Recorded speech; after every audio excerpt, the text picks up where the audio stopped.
गोटे छोट बगीचारे गोगो नामक गोटे सुंदर छोट गेंडाटी रहुतिला। गोगो बहुत धीरे चलुथिला, किंतु ता मनरे गोटे बड़ स्वप्न थिला कि से दिने निश्चय बगीचार सबुठु उच्च पत्थर पहाड़ उपरे चढ़िबो। बगीचार सबु कीट माने हसुथिले आउ कहूथिले, गोगो तू आउ पुणी सेठिकी चढ़िबू, तोठू तो पिंपुड़ी माने भी अधिक द्रुत। किंतु गोगो हसी दउथिला आउ कहूथिला, मु धीर, किंतु प्रतिदिन टिके टिके चढ़िबी। प्रथम दिन गोगो किछि बाट चढ़िला, थकी गला, तापरे अल्प आराम भी कला, पुणी आउ टिके चढ़िला।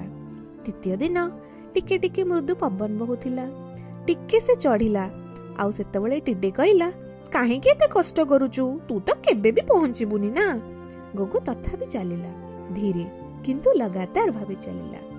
तृतीय दिन बहुत वर्षा हला, गोगो भिजी भी गला, टिके खसी गला, किंतु से हार मानिलानी, पुणी चढ़िला।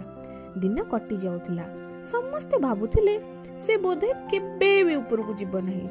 किंतु गोटे सुनेली सकाळ आसिला और से दिन गोगो शेषरे पहाड़र सर्वोच्च शिखर रे जाई पहुंचिला। से खुशी रे चमकुथिला आ ऊपरु सारा बगीचा बहुत सुंदर लागुथिला। तळे समस्ते आश्चर्य हो जाइथिले आ कहूथिले, गोगो सतरे पहुंची गला, से करी देखाई देला। गोगो हसिला आ कहिला, द्रुत हेबा जरूरी नुहे, प्रतिदिन टिके टिके आगकू बढ़ुतिबा ही प्रकृत सफलता। एहा सुनी सबु कीट माने ताली मारिले आउ से दिनठू छोट गोगो बगीचार बड्ड हीरो हो गला। आज पई एतिकी सांग माने, पुणी देखा हबो, बाय बाय।